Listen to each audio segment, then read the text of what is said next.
Hello friends आज हम लोग शुरू करेंगे क्लास 10th आईसीएससी का बहुत ही इम्पोर्टेंट चैप्टर। सबसे फर्स्ट है फिजिक्स का, जो कि फोर्स है। हम लोग इसमें फोर्स के मतलब कि जितने भी इम्पोर्टेंट क्वेश्चन है, all total each and every question theoretical हम लोग सारे पढ़ेंगे आज के आज ही और इसी वीडियो में। यानी कि ज़्यादा से ज़्यादा क्वेश्चन हम लोग इसी वीडियो में कवर करेंगे, बाकी के सारे नेक्स्ट वीडियो में। तो स्टार्ट करते हैं। देन हमारा फर्स्ट क्वेश्चन है what are contact force, give two example. Contact force क्या होता है और उसकी एग्जाम्पल क्या है। What are a contact force and with give two example. The force, contact force is that the force which act on body, वो force जो कि बॉडी पे एक्ट करती है when they are in physical contact. मतलब कि वो body जो फोर्स पर मतलब कि वो फोर्स जो कि किसी बॉडी पे एक्ट करती है और वो बॉडी जब फिज़िकल कांटेक्ट पे रहती है तो उसे हम लोग कांटेक्ट फोर्स कहते हैं। एक बार फिर से रिपीट करते हैं। The force which act on a body when they are in physical contact are called contact force. समझ गए। अब हमारा एग्जांपल है फिर इसी का कांटेक्ट फोर्स का। कांटेक्ट फोर्स का एग्जांपल है पहला फ्रिक्शनल फोर्स और then second one is force exert on two bodies during collision. मतलब कि पहला हमारा फ्रिक्शनल फोर्स है, देन हमारा सेकेंड वन है force exerted on two bodies during collision. Then अब हम लोग कॉन्टैक्ट फोर्स तो पढ़ लिए, अब हम लोग नॉन कॉन्टैक्ट फोर्स को पढ़ेंगे। What are non contact force, give two example. हम लोग नॉन कॉन्टैक्ट की डिफिनेशन और उसकी एग्जाम्पल के साथ पढ़ेंगे।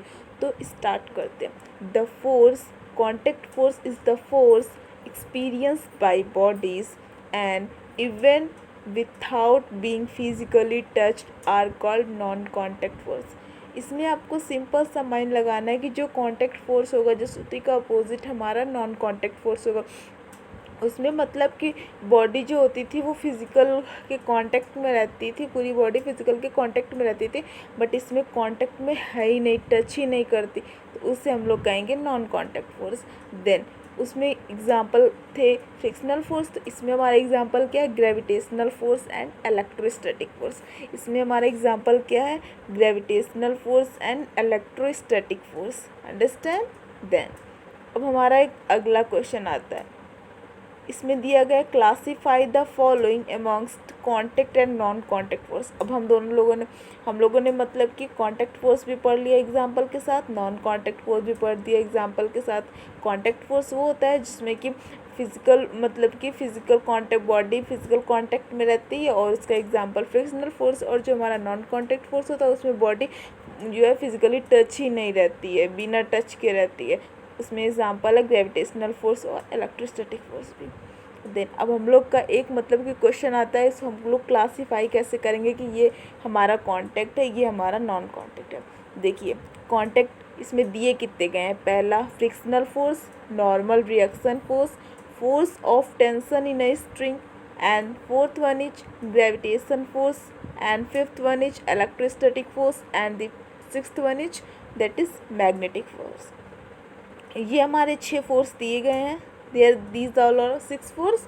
देन हमको इसमें से मतलब कि हटा हटा के बताना है कि कौन सा कांटेक्ट है, कौन सा नॉन कांटेक्ट है। तो आपको पता ही चल गया होगा ऊपर डिफिनेशन पढ़ने के बाद। कांटेक्ट फोर्स में हमारा कौन सा है, फ्रिक्शनल फोर्स है, नॉर्मल रिएक्शन फोर्स है, force of tension in a string है।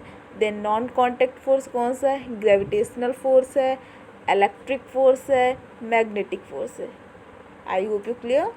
Okay, then next one is give one example in each case where the force is of contact and force is at a distance. When the force is of contact, then force exerted on two bodies during collision. Force exerted on two bodies during collision. And the second one is force is at distance. When the force is at a distance, there will be the magnetic force between a magnetic force। मतलब कि जब force distance पे होगा तो हमारी magnetic force जो है किसके, मैग्नेटिक पोल्स के बीच में रहेगी। Clear, have you got it. Okay. Then हमारा नेक्स्ट है, ये हमारे क्वेश्चन है कुछ दिए गए हैं तो हम लोग इनको भी अच्छे से डिस्कस कर लेते हैं। पहला है हमारा The separation between two masses is reduced to half. How is the magnitude of gravitational force between them affected? चलिए अब हम लोग इसका आंसर क्या होता है ये जानते हैं. क्वेश्चन पहले हम लोग एक बार फिर से रिपीट करते हैं. The separation between two masses, दो मासेस के बीच का हमारा सेपरेशन बताना है जो कि रिड्यूस है हाफ.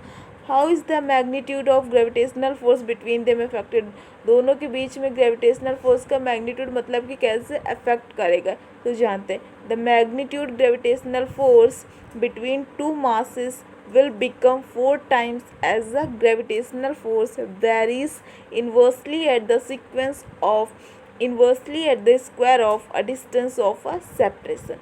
then इसका मतलब क्या होगा, जो मैग्नीट्यूड है ग्रेविटेशनल फोर्स की, जो मैग्नीट्यूड है वो जब दो मासेस के बीच कब लगेगी, वो तब लगेगी जब 4 बार ग्रेविटेशनल फोर्स जो है इन्वर्सली वेरी होगा उस किसके सेपरेशन के डिस्टेंस के स्क्वायर का. Okay, have you got it. एक बार फिर से मैं रिपीट करती हूँ. The magnitude of gravitational force between two masses will become 4 times as a gravitational force varies inversely at the square of the distance of separation. Then second one is define the term force. Force क्या होता है. अब force को हम लोग कैसे define करते हैं, यही मेन कॉन्सेप्ट है. फोर्स इज अ पुश और pull of an object. The process in which push और pull is known as a force. But हम लोग इस तरह की डिफिनेशन लोग लिख तो सकते हैं, बट मतलब कि ज़्यादा कॉम्प्लिकेटेड नहीं. हम लोग इसमें पढ़ते हैं कि फोर्स की डिफिनेशन एकदम मतलब हम लोग कैसे लिख सकते हैं अच्छे से डिफाइन करके. इसको हम लोग इस तरह करते हैं. A force is that physical cause which changes. Force एक फिजिकल कॉज है जो कि चेंज होता है और टेंस और चेंज आइदर द साइज और शेप और the state of rest of the motion of the body. मतलब कि किसी भी ऑब्जेक्ट को यहाँ से वहाँ ले जाने में अगर हम लोग थोड़ा सा भी फोर्स पुश करेंगे पुल करेंगे, मतलब कि कुछ भी करेंगे पुश पुल, तो मतलब कि वो एक प्रोसेस हो जाता है हमारे फोर्स का. Okay, have you got it. Then state, अब हमारा नेक्स्ट क्वेश्चन आता है. State the effect of a force applied on non rigid and rigid body. How does the effect of the force differ in two cases? कि आपको पता है rigid का मतलब क्या होता है. रिजिड मतलब हार्ड, हार्डली, और नॉन रिजिड मतलब जो बिल्कुल भी हार्ड ना हो. तो आप अब इजी वे में इसका आंसर निकाल सकते हैं कैसे अफेक्ट करेगा. ओके, देखो जब रिजिड नॉन रिजिड रहेगा तब क्या होगा. अ फोर्स मतलब कि पूरा क्वेश्चन एक बार फिर से पढ़ती हूँ मैं. State the effect of a force applied on a non rigid and a rigid body. How does effect of the force differ in two cases. A force when applied on a rigid body, जब force apply की जाती है non rigid body पे, then changes the inter spacing between it constituent particles and therefore cause a change in its dimensions and can also produce motion in it. उसमें क्या produce करती है, motion को produce करती है. बट अगर हम लोग दूसरी तरीके से लें, अ force when applied on a rigid body, अगर हम लोग फोर्स को रिजिड बॉडी भी अप्लाई करेंगे does not change the inter spacing change नहीं होगी. बट अगर नॉन रिजिड को ले लिए थे तो उसमें चेंज हुई थी, इसमें नहीं होगी क्योंकि ये रिजिड बॉडी है. इसमें जो है इंटर स्पेसिंग चेंज नहीं होगी between two constant particles and therefore it does not change the dimensions of the body. Body के डायमेंशंस को भी चेंज नहीं करेगी but cause motion in it, motion को कॉज करेगी. ओके, अब हमारा लास्ट क्वेश्चन आता है. Give one example in each of the following case. ये हमारे 4 केस हैं. कितने केस है, ऑल टोटल 4 केस हैं. और इन चारों केस में हमको मतलब कि क्या देना है, रीज़न देना है, केस बताना है. पहला हमारा है a force stop a moving body. Then a fielder on the ground stop moving ball by applying a force with his hands. Then second one, a force move a stationary body. Then the pull exerted by the horse makes a cart move. Then a force changes in the size of the body in a cycle pump when the position is lowered, the air is compared to occupy a less volume.